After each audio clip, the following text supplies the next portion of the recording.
Dieu fait avancer son royaume au travers de ma vie. Et la semaine dernière, on a parlé de cette dimension, de dire pour lui au service de sa majesté. De ce que nos vies ne sont pas là pour nous-mêmes, que nos vies ne sont pas là pour nous servir nous-mêmes, que nos vies ne sont pas là pour notre propre satisfaction. Vous vous souvenez? Mais on avait parlé de cette dimension de dire que nos vies sont là pour sa gloire. Nos vies sont là pour servir sa majesté, pour servir le roi des rois, le Seigneur des seigneurs, celui qui est tout puissant, celui qui règne. C'est pouvoir considérer ce privilège qu'on a, de se dire que si on vit, c'est parce que Dieu a un but et un objectif pour nous. Amen. Et ce matin, j'aimerais qu'on aille plus loin dans cette dimension-là, qu'on puisse parler de dire, mais c'est pour lui, pour sa gloire. On est au service de sa majesté, on est des soldats d'élite. Vous vous souvenez, on avait vu la semaine dernière de dire qu'on est dans l'armée de Dieu, on est ses soldats, on est là pour le servir, on est là pour que son règne s'avance. Mais on n'est pas n'importe quel type de soldat d'élite, on est des agents secrets pour le roi des rois, pour le Seigneur des seigneurs. Et une des caractéristiques d'un agent secret, c'est que la gloire ne lui revient pas. Un agent secret va sur le terrain, il fait des choses que personne ne sait, il débloque des situations là où c'est comme bloqué, et tout le crédit revient à d'autres. Et ce matin, j'aimerais qu'on puisse toucher quelque chose qui est parfois difficile pour chacun d'entre nous. C'est cette dimension de dire, on aime recevoir le crédit. On aime recevoir l'honneur.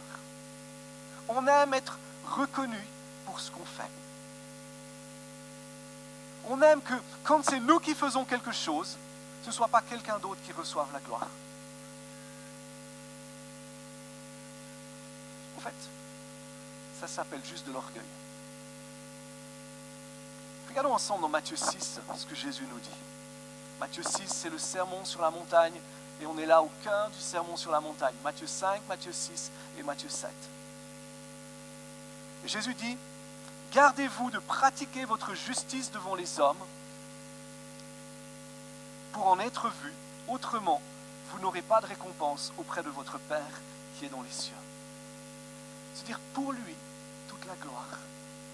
Et Jésus nous avertit, nous dit, ne cherchez pas à pratiquer votre justice devant les hommes. Ne cherchez pas à faire des bonnes actions pour que l'autre puisse voir ce que vous faites de bien. Alors on peut dire, quand on lit un petit peu précédemment dans le chapitre 5, on voit que Jésus nous dit justement que nos œuvres doivent être vues par tous les hommes. Nos œuvres doivent être reconnues par tous. Puis là, tout d'un coup, il dit, mais ne cherchez pas à faire des œuvres ou à pratiquer votre justice pour que les gens puissent vous voir. Et on peut se dire, mais Jésus, qu'est-ce qu'il fait? Tout d'un coup, il change de discours entre Matthieu 5 et Matthieu 6. En fait, ce que Jésus dit simplement, il dit, quand on le connaît, quand on marche avec lui, nos vies sont transformées, nos vies sont bouleversées. Nos vies sont illuminées par sa grâce, sont illuminées par sa présence. Et on devient cette lumière qui resplendit partout. Mais si on n'est pas vigilant, on va se chercher à être honoré. On va chercher à être glorifié. On va chercher à ce qu'on dise, oh, Nadine, c'est super ce que tu fais. Et puis si personne ne nous dit merci, si personne ne nous donne de la reconnaissance, on va se sentir offensé. On va se sentir blessé. On va se sentir rejeté. Ou quand quelqu'un nous donne la gloire, on dit « Oh, merci beaucoup, c'était super ». Ou des fois, on a un peu cette fausse humilité de dire « Oh, mais c'est pas moi, mais c'est lui ». Et la vraie question, c'est, dans tout ça, c'est quelle est notre motivation? Est-ce que ma motivation, elle est pour sa gloire? Ou est-ce que ma motivation, c'est pour être vu des hommes? Est-ce que la motivation de ce que je fais, de mes bonnes actions, de ma vie, elle est faite parce que je veux que Jésus soit élevé, je veux que Jésus soit glorifié, ou est-ce que c'est parce que j'ai envie qu'on sache qui je suis, qu'on puisse reconnaître, de dire « Ah, Morgan, c'est un bon musicien ».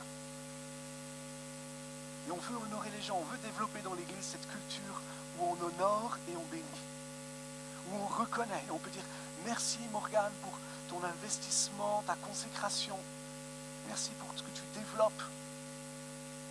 Mais en même temps, si par hasard, ça y est pas, on veut avoir cette simplicité de la foi, de dire de toute façon, même si personne ne le voit, Jésus le voit. Et c'est pour lui et pour lui seul que je le fais. Mais avant d'aller plus loin, ce qui est intéressant, c'est de dire que Jésus parle de récompense. Vous n'aurez pas de récompense auprès de votre Père qui est dans les cieux. Et quand on parle de récompense, des fois on se dit, mais dans notre culture, on fait les choses sans attendre que Dieu nous récompense. Sans attendre que Dieu puisse nous donner quelque chose en retour. Comme dit Kurt parfois quand il parle de la dîme, il dit on donne notre dîme sans rien attendre en retour. Ça nous semble presque offensant de dire je fais quelque chose pour Dieu en m'attendant à ce qu'il y ait une récompense, en m'attendant à ce qu'il y ait quelque chose qui revienne derrière. Et la première chose qu'on a besoin de réaliser, c'est de dire que Dieu désire nous récompenser. C'est que quand on va arriver au ciel, il y a non seulement le fait de dire je vais être sauvé, mais quand on va arriver au ciel, il y a aussi cette réalité de dire qu'il va y avoir des récompenses. Paul parle du fait que ceux qui ont aimé son avènement vont recevoir une couronne particulière. Ceux qui ont aimé et qui ont aspiré au retour de Jésus vont recevoir quelque chose de particulier. Ceux qui ont pratiqué les choses dans le secret vont recevoir quelque chose de particulier. Et de pouvoir se dire, hey, on ne sert pas Dieu pour la récompense, mais on sait qu'il y a quelque chose qui va venir. On sait que Dieu désire nous récompenser. Dieu a envie de te récompenser. Dieu a envie de te donner des bonnes choses. Dieu a envie de te combler. Et cette récompense, quand les disciples disent à Jésus, mais nous on a tout quitté dans les évangiles. On a quitté notre père, on a quitté notre mère pour te suivre. Et Jésus dit, mais ceux qui quittent tout pour me suivre, vous connaissez ce passage, ils auront une récompense dans le siècle présent et dans le siècle à venir. La récompense de Dieu vient déjà dans le siècle présent. La faveur de Dieu, son abondance, sa plénitude, vient déjà maintenant. Et parfois, j'aimerais dire, si on n'a pas de récompense, si on n'a pas ce qu'on pourrait s'attendre de la part de Dieu, ça revient à la question de dire, est-ce que ma motivation, elle était bonne? Si on fait les choses par mauvaise motivation, on a déjà reçu notre récompense. Donc c'est normal que les cieux ne s'ouvrent pas.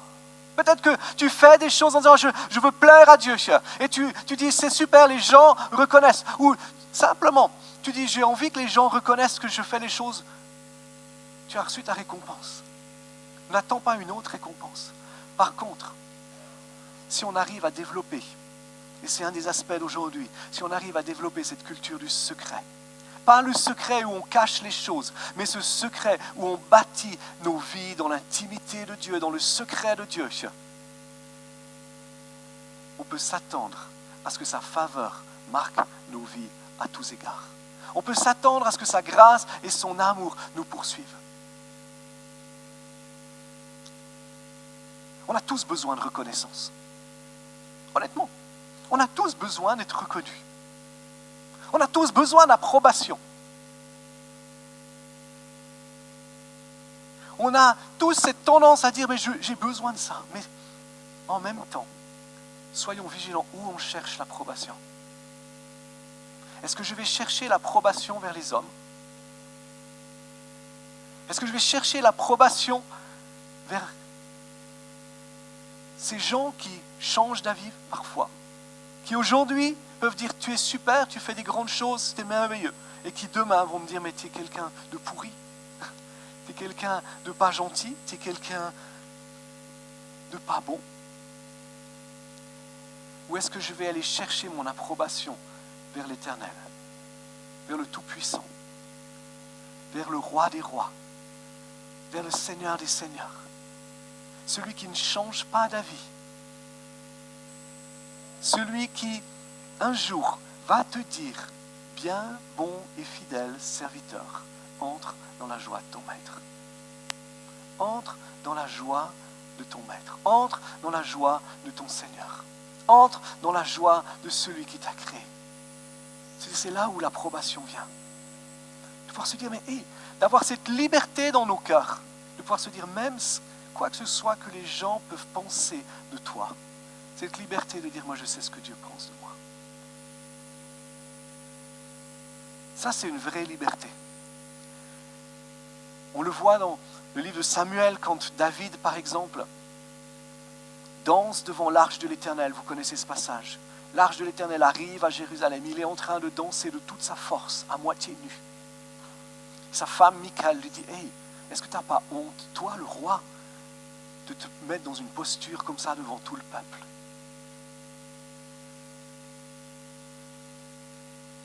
Il n'a pas honte, pourquoi? Parce qu'il ne cherche pas l'approbation des hommes, mais il cherche l'approbation de Dieu.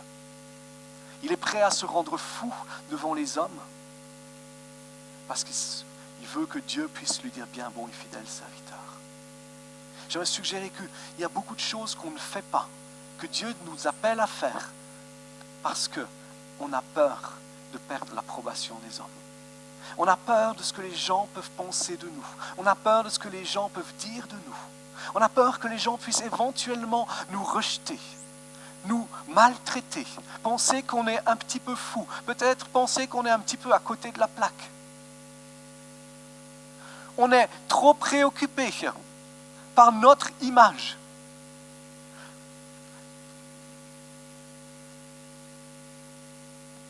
Combien de fois Dieu met quelque chose dans nos cœurs et on ne l'a pas fait parce qu'on a peur de ce que l'autre va réagir. Ça s'appelle de l'orgueil. Et Dieu désire nous libérer de ça. Dieu désire transformer nos cœurs, transformer nos vies, pour que la seule personne du qui on a un intérêt de son avis, c'est Dieu. D'avoir cette facilité de pouvoir dire, qu'est-ce que soit ce que vous pensez de moi, ça m'est égal. Et je vous promets que c'est une liberté tellement extraordinaire de pouvoir vivre dans cette dimension-là, de pouvoir se dire, quel que soit ce que vous pensez de moi, ça m'est égal. Quel que soit ce que vous pouvez dire, ça m'est égal. Ce qui est important, c'est ce que Dieu pense. Cherchons pas l'approbation des hommes, cherchons l'approbation de Dieu. Où est-ce que dans ta vie, où est-ce que dans ma vie, je suis encore pris par cette approbation des hommes? Où est-ce que dans ma vie et dans ta vie, on est encore en train de chercher là où on veut que les hommes nous honorent, là où les hommes nous glorifient, là où les hommes nous mettent en estime? Où est-ce que dans nos vies, on n'obéit pas à certaines choses que Dieu veut parce qu'on a peur de ce que l'autre va dire ou penser? Peut-être même notre conjoint, peut-être nos enfants, peut-être nos parents, peut-être nos voisins et nos voisines, nos collègues de travail. J'aimerais dire, est-ce qu'on peut avoir cette liberté de dire ce qui m'intéresse? C'est je ne veux pas pratiquer ma justice devant les hommes, mais je veux pratiquer ma justice devant Dieu, parce que c'est de lui que vient tout. C'est faire le choix de se séparer de toute espèce de compromis, de tout compromis qui nous tient liés, qui nous tient attachés.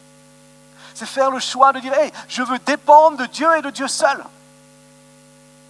Quand je m'approche dans sa présence, je n'ai pas envie de passer une demi-heure à lui demander pardon pour certaines choses. J'ai envie simplement d'être dans sa présence et de goûter à son amour, de goûter à sa grâce. Et d'entendre sa voix qui me dit, bon et fidèle serviteur, bon et fidèle servante, entre en ma présence. Pas besoin d'attendre le ciel pour ça. Pour certains, peut-être que tu as besoin de changer ta vision de Dieu. Peut-être que tu as cette vision de Dieu où Dieu est toujours en train, parce que tu as grandi dans une culture ou dans une famille ou je ne sais pas quoi, où il faut toujours essayer de plaire à Dieu. Toujours essayer de tout faire pour plaire à Dieu. Tout faire pour que Dieu ne soit heureux et bien avec toi. Et à cause de ça, l'image qui dégage dans ton cœur, c'est une image où Dieu a tendance à être fâché avec toi. Si tu ne fais pas la bonne chose, Dieu est fâché avec toi. Si tu n'agis pas de la bonne manière, Dieu est en colère avec toi. Donc en fait, on fait de manière religieuse, de manière traditionnelle, de manière contrainte, de manière forcée, des choses pour essayer que Dieu soit content avec nous. Et on oublie que Dieu est notre papa, il est notre père, il est celui qui nous aime d'une manière parfaite. Que Dieu n'est pas en colère avec nous. Dieu n'est pas en colère avec ta vie. Même quand tu pèches, Dieu n'est pas en colère avec ta vie.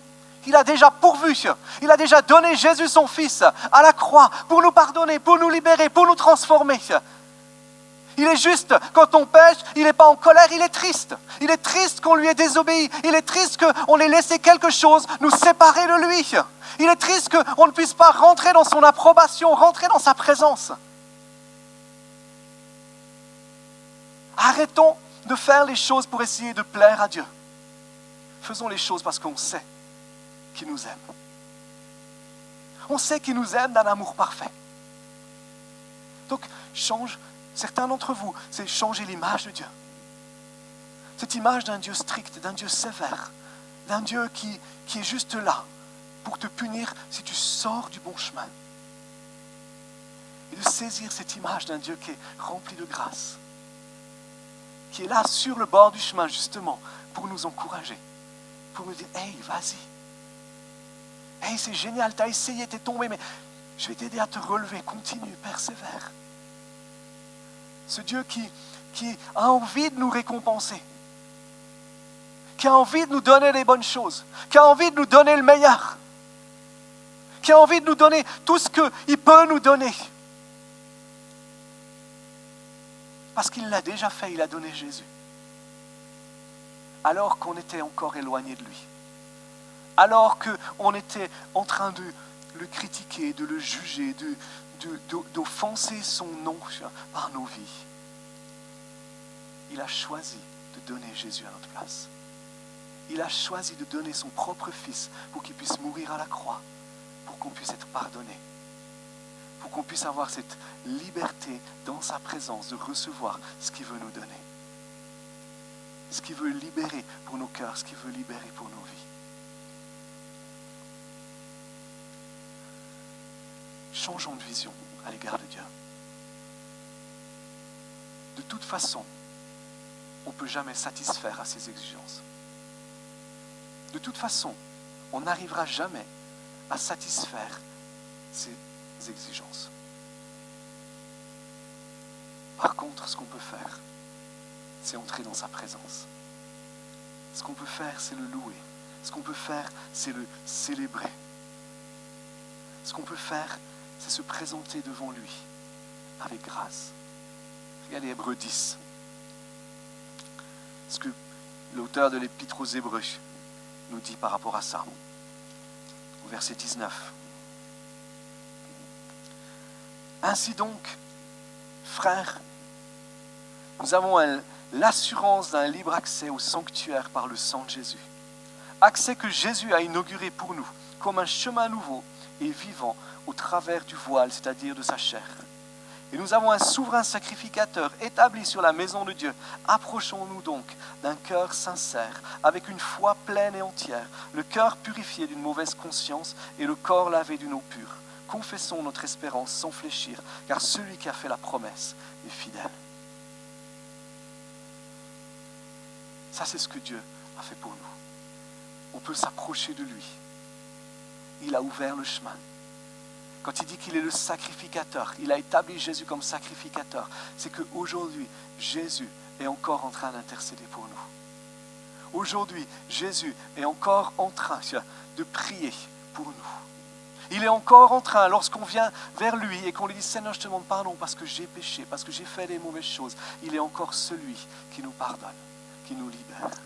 Il est encore celui qui nous permet de marcher dans sa joie, dans sa présence. De vivre avec ce cœur sincère, ce cœur qui a été purifié, ce cœur qui a été lavé, ce cœur qui a été transformé par son amour, par sa grâce. Il est celui qui partage sa joie avec nous. Il est celui qui rend nos cœurs heureux, qui rend nos vies heureuses. Paul va même dire dans 2 Corinthiens 12, 9 qu'il préfère se glorifier dans ses faiblesses que dans ses forces.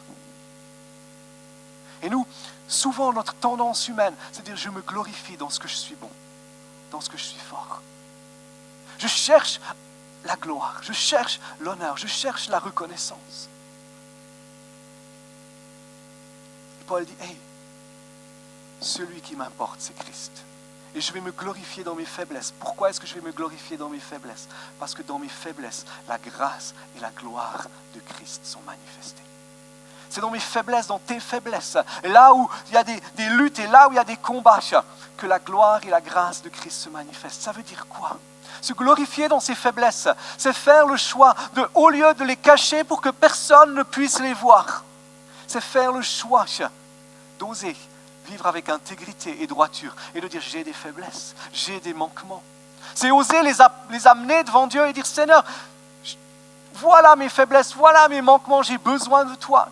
C'est oser avoir cette liberté devant d'autres personnes, parfois de pouvoir confesser nos faiblesses et nos manquements, pas pour chercher de la sympathie, pas pour chercher de la complaisance, pas pour chercher de l'accusation, mais simplement pour chercher la grâce de Dieu et un frère ou une sœur, un ami qui va prier avec nous pour qu'on puisse changer.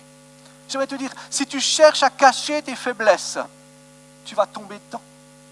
Si tu cherches à ne pas montrer tes faiblesses, elles vont t'écraser et elles vont te détruire. Mais si, avec sincérité de cœur, parce qu'on a la liberté de dire, Dieu n'est pas là pour me juger, Dieu est là pour me pardonner et me libérer. Dieu n'est pas là pour me condamner, parce qu'il a déjà condamné son Fils à la croix et il est ressuscité. Mais il est là pour me donner sa vie, pour me donner sa présence, pour me donner sa grâce, pour me donner son amour, pour me donner sa liberté. J'ai plus peur de mes faiblesses.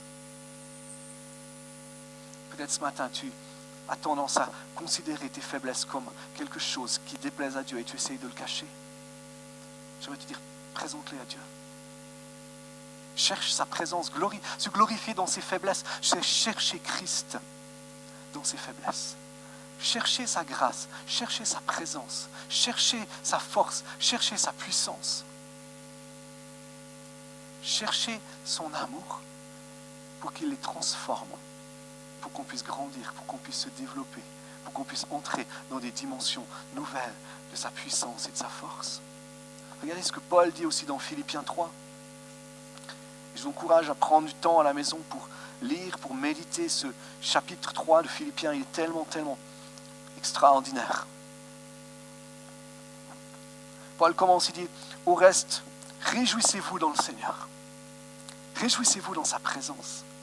La joie est une des récompenses que Dieu nous donne, comme je disais tout à l'heure. Et se réjouir en lui, c'est le privilège qu'on a en tant que ses enfants. Il dit, je n'éprouve aucun ennui à vous écrire les mêmes choses, et pour vous, c'est une sécurité. Prenez garde aux chiens, prenez garde aux mauvais ouvriers, prenez garde aux faux circoncis. Ceux qui se complaisent. Les mauvais ouvriers, on peut dire, c'est ceux qui font les choses par devoir, pour chercher la gloire, pour chercher l'honneur. Séparons nos cœurs de ces personnes-là. Ces faux circoncis, c'est ceux qui vivent les choses de manière religieuse. Et l'orgueil nous amène à la religion. L'orgueil nous amène à vivre de manière religieuse, où on fait les choses par devoir. Parce qu'il faut faire comme ça. Il faut être comme ci. Il faut agir comme ça. Qu'est-ce que les autres peuvent penser? Qu'est-ce que Dieu pourrait en penser? Je veux dire, Dieu est la religion. Parce que la religion est quelque chose qui nous tue et qui nous détruit. Paul a combattu ces faux circoncis. Ces gens qui se sont fait circoncire parce qu'ils voulaient être reconnus du peuple juif. Soyons de ceux qui marchons dans la liberté. Et cette liberté ne nous permet pas de faire n'importe quoi. Mais cette liberté nous permet de dire, je fais les choses parce que j'aime mon Jésus. J'aime mon roi, j'aime mon sauveur. Je l'aime tellement que oui, je choisis de faire ou de ne pas faire certaines choses. parce que je veux tellement lui rendre la gloire, que je fais les choses parce que je veux qu'il soit glorifié. Je veux que quand on fait quelque chose, quand je vis quelque chose, quand tu vis quelque chose, quand les gens te voient, me voient, ils n'aient qu'une seule envie, c'est de rendre la gloire à Dieu. Et c'est ce qui devient la motivation de nos cœurs. Et à ce moment-là, on est éloigné de la religion. On commence à entrer dans la grâce, on commence à entrer dans la vie. On commence à entrer dans sa présence. On commence dans cette motivation de dire, il est le roi de gloire. Il est le Seigneur des Seigneurs. Nos vies sont qu'un poteau d'indicateur qui ramène la gloire à lui. Et il continue, Paul. Il dit, car les vrais circoncis, c'est nous qui rendons à Dieu notre culte par l'Esprit de Dieu et qui nous glorifions en Christ Jésus et ne mettons pas notre confiance dans la chair. De ne pas mettre sa confiance dans nos actions, de ne pas mettre notre confiance dans ce qu'on est. Et si vous continuez la suite de ce chapitre, Paul aurait largement raison de pouvoir le faire. Non seulement par son héritage, non seulement par ses actions, mais aussi par tout ce qu'il a vécu avec Jésus en partenariat. Mais il dit, on marche par l'Esprit. On se glorifie en Jésus, dans sa présence seule, dans son amour et dans sa grâce seule. Et si on continuait à lire Matthieu 6, on découvrirait, et vous pouvez découvrir que Jésus mentionne 3 choses en particulier. Il parle de cette nécessité donc d'investir dans le lieu secret. Si on veut être libre de l'approbation des hommes, si on veut faire le choix de dire « Je veux que toute la gloire revienne à Dieu et à Dieu seul », je dois investir ma vie dans le lieu secret. Et dans Matthieu 6, il y a 3 choses secrètes dont Dieu parle. Il parle d'aumône, que notre main droite ne sache pas ce que fait notre main gauche. Littéralement, ça parle de nos actions, de ce qu'on fait. De se dire, on ne cherche pas à être reconnu pour nos actions, mais on le fait dans le secret. On le fait d'une manière où le crédit revient à Dieu.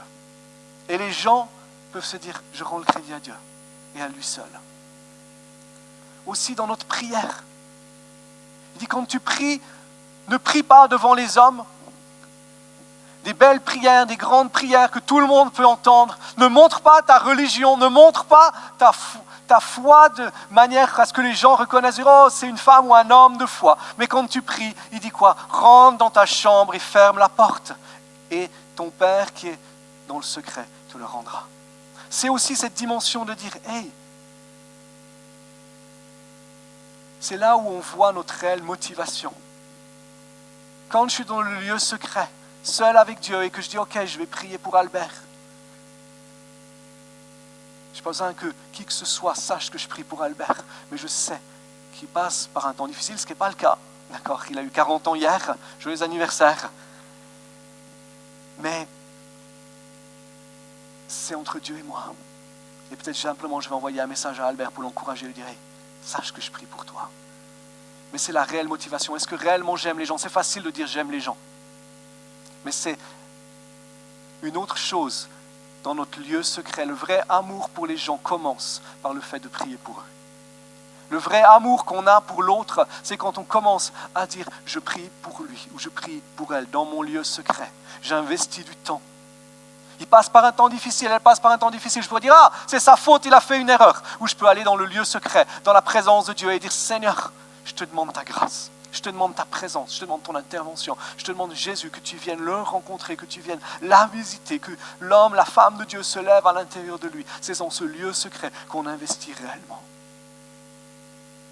Est-ce qu'on est prêt à investir dans ce lieu secret?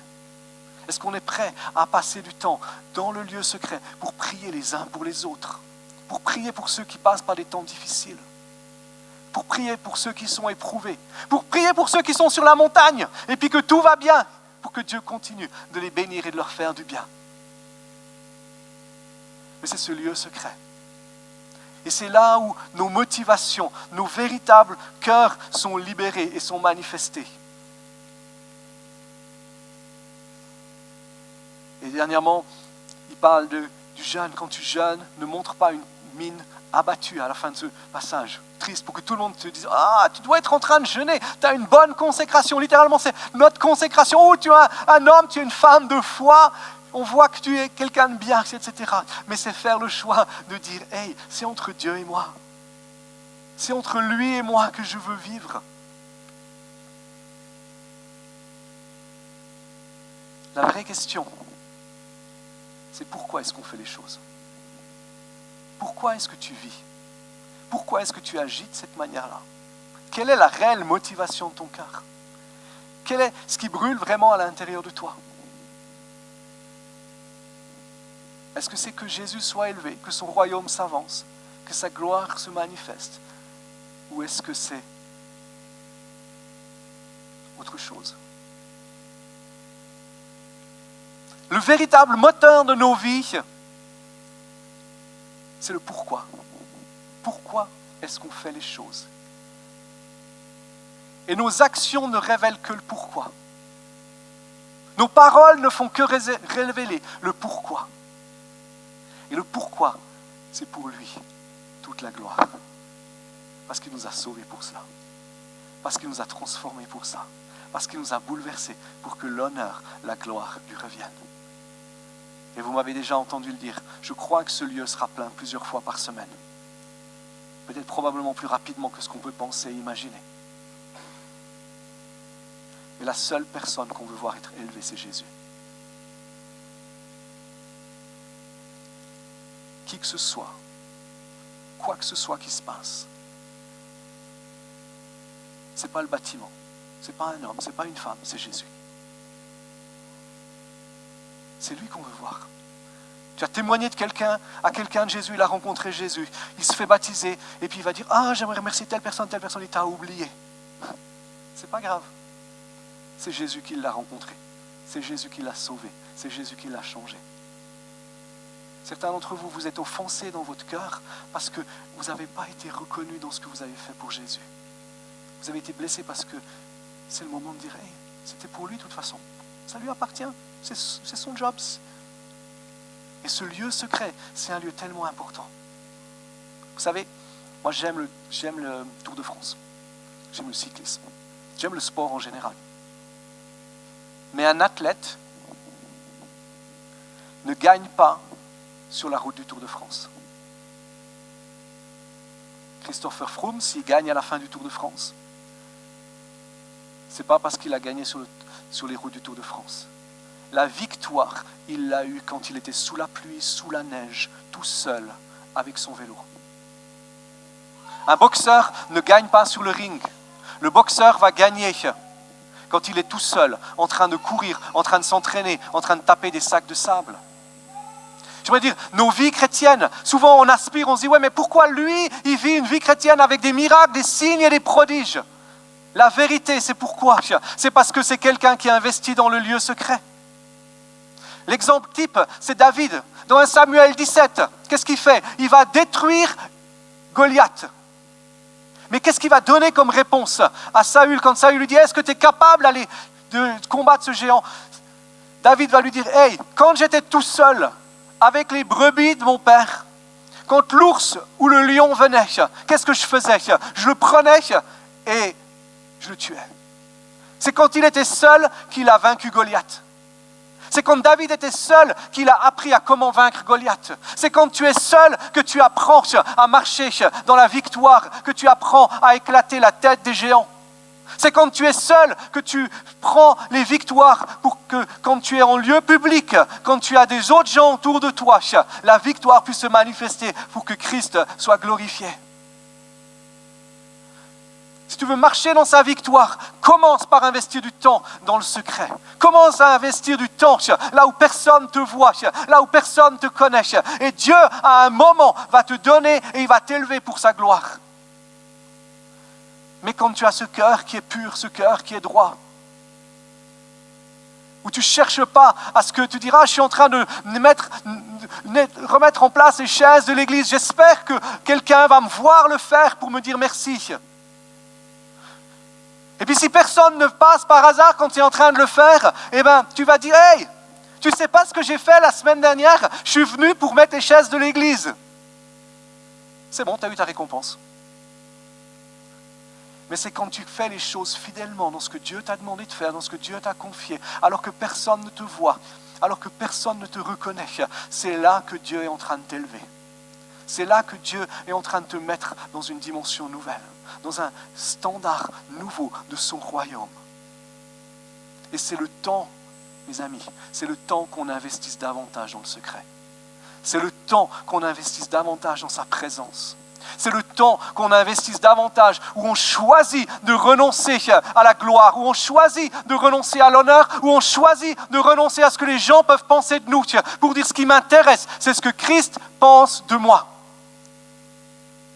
C'est tout ce que je veux, c'est tout ce que tu veux. Mais c'est un choix et une décision. De choisir de dire, je veux investir du temps pour prier pour les autres. Arrête de prier pour toi, prie pour les autres. Dieu connaît ta situation, Dieu connaît tes manquements, Dieu connaît tes besoins. Commence à prier pour les autres, investis du temps pour les autres dans la prière. De commencer à se dire, j'agis pour que son règne s'avance, que des vies soient changées et transformées par son amour. Jésus met en avant le fait de dire, de faire des choses pour ceux qui ne peuvent pas nous les rendre. C'est ça le royaume de Dieu. C'est de dire, je fais des choses pour des gens qui ne vont jamais me le rendre. Je vis ma vie chrétienne parce que je veux que Christ soit glorifié. Où est-ce qu'on en est, les amis, ce matin? Où est-ce qu'on a besoin de réajuster certaines choses? Où est-ce qu'on a besoin de recadrer certaines choses? Et la dernière chose, à lui soit toute la gloire. C'est le test de la victoire. Lorsque la victoire arrive, lorsque la percée se passe. Et cette semaine, ou ces dernières semaines, vous savez, on lit la Bible en église. Si vous n'êtes pas en train de le faire, j'aimerais vous encourager à le faire. Venez me voir, je vous mets dans le programme WhatsApp. On lit la Bible en une année en tant qu'église. C'est une telle bénédiction, c'est une telle richesse. Ça, c'est du secret. C'est du secret où on investit avec Dieu, où on investit dans sa parole, où il nous parle, où il nous transforme, où on s'enracine en lui. Et dans ces derniers chapitres qu'on a lus, il y a deux exemples. Le premier exemple, c'est le roi Josaphat, dans 2 Chroniques 20, 26 à 28. Si vous voulez, on peut regarder, je vais juste vous le lire. Il a eu une victoire extraordinaire. Pourquoi? Parce qu'il a commencé de mettre sa confiance en Dieu. Il a été chercher la présence de Dieu. Et Dieu lui a donné une victoire. Il n'a même pas eu besoin de combattre. Les ennemis ont été détruits, ont été écrasés. Et qu'est-ce qu'il fait après avoir eu cette victoire? Il dit, le 4e jour, ils s'assemblèrent dans la vallée de Béréka, où ils bénirent l'Éternel. C'est pourquoi l'on a appelé cet endroit du nom de vallée de Béréka jusqu'à ce jour. Tous les hommes de Juda et de Jérusalem, ayant à leur tête Josaphat, partirent joyeux pour retourner à Jérusalem, car l'Éternel les avait remplis de joie aux dépens de leurs ennemis. Ils entrèrent à Jérusalem avec des luttes, des harpes et des trompettes, jusqu'à la maison de l'Éternel. La terreur de l'Éternel s'empara de tous les royaumes du pays, lorsqu'ils apprirent que l'Éternel avait combattu contre les ennemis d'Israël. Et le royaume de Josaphat fut tranquille, et son Dieu lui donna du repos de tous côtés. Qu'est-ce que fait Josaphat? Il a le test de la victoire. Il a eu une victoire, il a cherché Dieu. Et il a ce test de la victoire. Il fait le choix de dire, je rends la gloire à Dieu. Je rends l'honneur à Dieu. Je célèbre Dieu. Je rassemble le peuple. Et on veut le louer, on veut le rendre la gloire, on veut lui rendre l'honneur, on veut que lui et lui seul soit élevé. Ce n'est pas le roi Josaphat qui est élevé, c'est l'Éternel qui est élevé. C'est lui qui a donné la victoire. Et le fruit, il est direct. Le fruit qui se produit, c'est que la récompense de Dieu commence à arriver. Et la terreur envahit les ennemis de Josaphat et il est tranquille. Pas parce qu'il a eu une victoire, mais parce qu'il a su passer le test de la victoire. Il a su rendre la gloire à Dieu. Il a su honorer Dieu. Il a su le célébrer. Quelques générations plus tard, dans 2 Chroniques 32, on a un autre roi, qui n'était pas un mauvais roi, qui s'appelle Ézéchias. Verset 24, il dit, en ce temps-là, Ézéchias fut malade à la mort. Il fit une prière à l'Éternel, et l'Éternel lui adressa la parole et lui accorda un prodige. Et si vous regardez dans le livre des rois, vous voyez que Dieu lui donne des années de vie en plus. Et il lui donne un signe extraordinaire. L'ombre qui recule d'1 heure sur le cadran solaire. Il y a le test de la victoire. Il a eu une victoire, il a prié. Il a été dans le lieu secret. Dieu est intervenu, il lui a rendu la gloire. Mais au verset 25, il est dit, Ézéchias ne répondit pas au bienfait qu'il avait reçu, car son cœur devint arrogant, et l'indignation de l'Éternel fut sur lui, ainsi que sur Juda et Jérusalem. Il ne passe pas le test de la victoire. Il devient arrogant. Il se réjouit de sa victoire. Et si on n'est pas vigilant, quand on commence à marcher dans la victoire, quand on commence à avoir des bonnes choses qui se passent, quand on commence à avoir la faveur et la bénédiction de Dieu qui se passe, n'oublions jamais de lui rendre la gloire. N'oublions jamais de reconnaître qu'on ne peut rien par nous-mêmes, que sans lui nous ne sommes rien, sans lui nous ne pouvons rien, mais que toute la gloire lui appartient et à lui seul. Soyons vigilants, que nos cœurs ne s'enflent pas d'orgueil, que nos cœurs ne se célèbrent pas nous-mêmes en disant « Ah, je suis quelqu'un de pas trop mal, j'ai réussi quelque chose. » Nos cœurs ne sont pas bons. Ils sont sanctifiés par sa grâce. Ils sont transformés par son amour.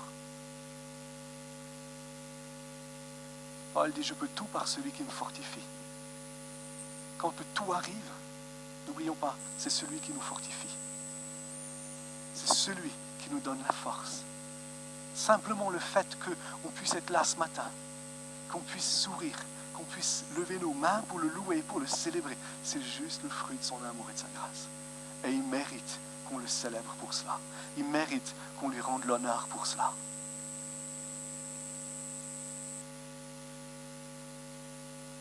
Jacques, on va finir avec ce passage. Jacques 4.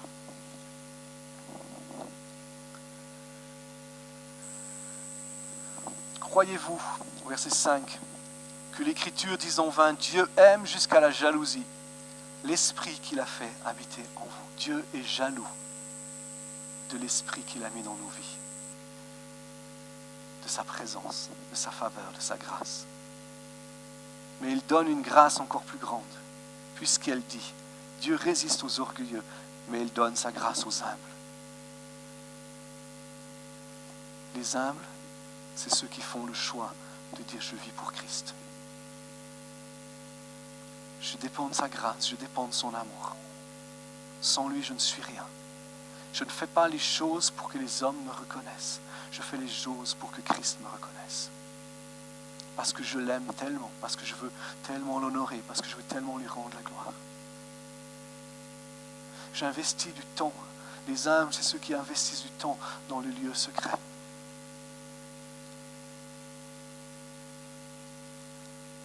Je vais juste faire une parenthèse.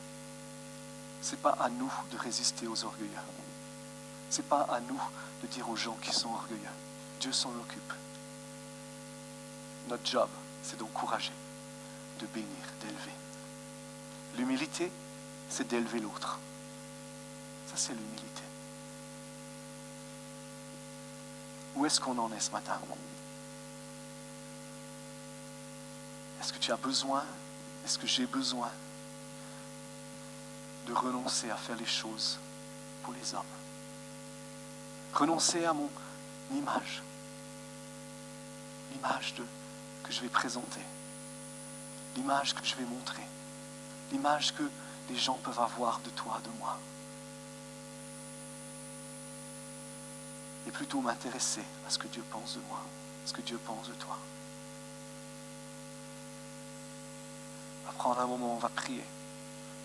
Et peut-être que tu as besoin de faire le choix, de dire, ok, Seigneur, je reconnais que je suis orgueilleux.